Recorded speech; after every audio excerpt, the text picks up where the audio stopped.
Earth energy. This research is concerned with the Earth energy, which means the natural electromagnetic fields of the Earth. Also it considered as an electromagnetic cover located between the Earth's surface and the atmosphere. It thought to be generated by fluid motions of the melted iron in the Earth's core. As its electrical and magnetic properties occurred in the Earth's poles. Types of natural electromagnetic energy. This energy occurred in many forms like lines, grids, spots, or any other form. While some of these energy forms are beneficial for humankind, the rest are harmful. These energy forms could occur in the same place, so it might magnify or eliminate each other.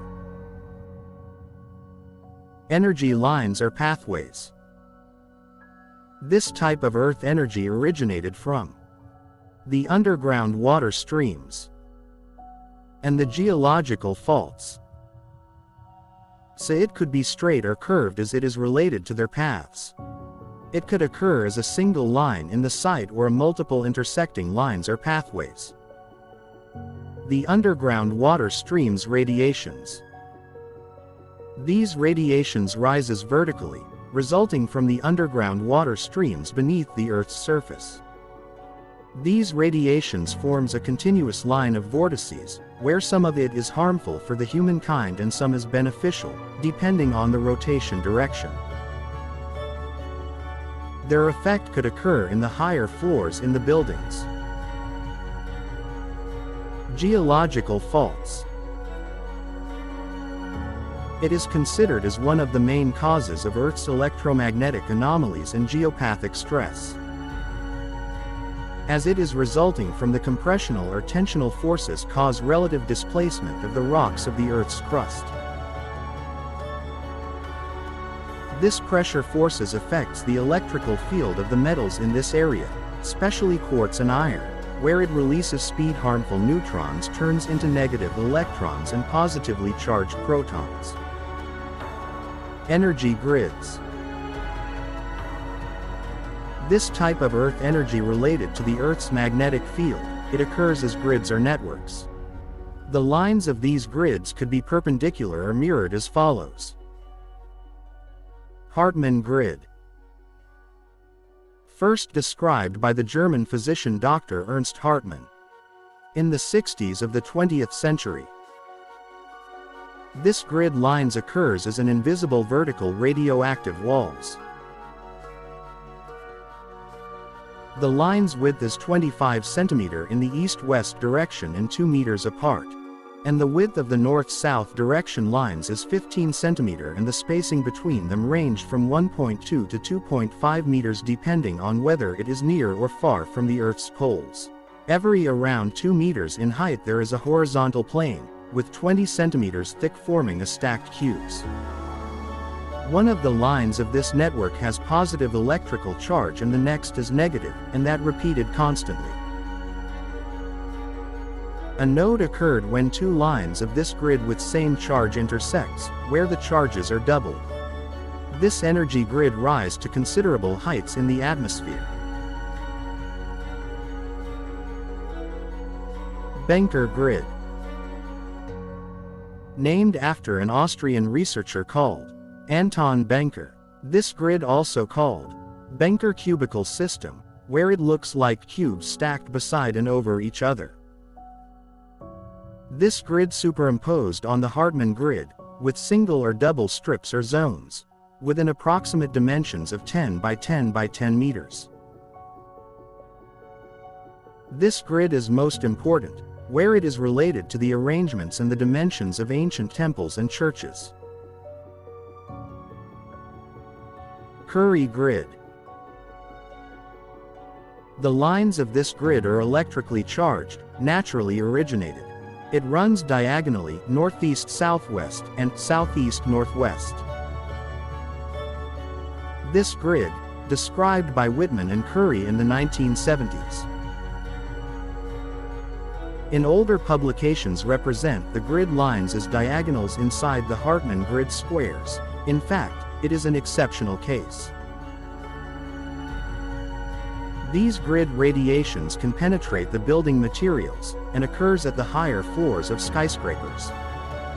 There is disagreement between the references about the distances between these grid lines, but the consensus that this distance within 3 meters, and yet most experts realize that it can change.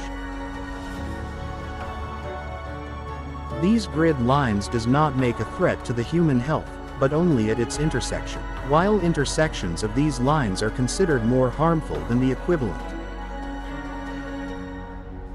Schneider grid.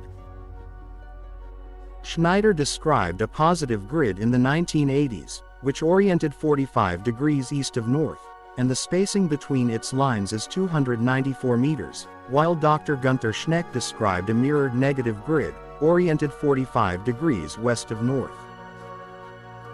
Second Schneider grid. Schneider also described a positive grid oriented 28 degrees east of north, and the spacing between its lines is 267 meters, which are associated with strength and physical healing. The Romans oriented their roads according to this grid, and many archaeological features are located over its crossings. Dr. Schneck described also a mirrored negative grid. Schneck's cemetery grid. This grid is oriented 40 degrees east of north, and the spacing between its lines is 170 meters. This grid related to funerary procession paths and funeral doors in churches, their crossings found at entrances of cemeteries and catacombs. There is also a mirrored negative grid. Curry double grid. This grid is oriented 20 degrees east of north. The grid lines are perpendicular to each other with dimensions 125 by 200 meter. This grid strongly polarized, therefore ancients marked its positive crossings by dolmens, menhirs and stone circles, as well as the Roman forts, temple sites, small chapels and churches. Curry grid zones. These zones superimposed on the Curry grid, but it is not steady. Factors such as weather, air ionization, terrestrial radiation, and tidal forces play a role. Each zone width is about 1 meter wide depending on the intensity of the intersecting zones. Cathedrals and churches, which are located beside water bodies, are often aligned with these zones. Broad Curry grid. Dr. G. Schneck also discovered another grid through his dowsing in the Roman amphitheatre in Wales. This perpendicular grid is positively polarized. It is oriented 30 degrees east of north. The thickness of its lines is 2.30 meters, and the spacing between them is 106 meters. Alex grid. In 2008, the author and Dr. Muhammad Samir El-Sawi held a field study on 2 archaeological sites in Alexandria, dating to the Roman era.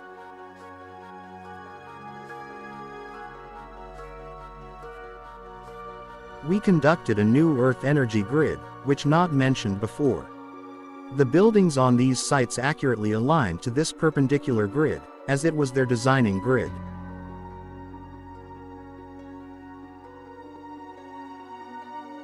That grid oriented about 23 degrees 30 west of north, and the spacing between its zones about 25.5 by 40 meters. We named it Alex grid. Power spots and energy spirals. These central spots were located at the intersection of several Earth energy straight paths known as ley lines. At certain spots where ley centers were superimposed on underground stream crossing, they create a powerful energy vortex in the form of an ascending spiral with a clockwise rotation. This type of configuration is typically found in beneficial power spots, and usually has a spring well with a healing water quality. Energy spirals usually occur in pairs. They can be spiraling downward or upward, clockwise or anti-clockwise. They may have the same shape, but different energy flows with different effects.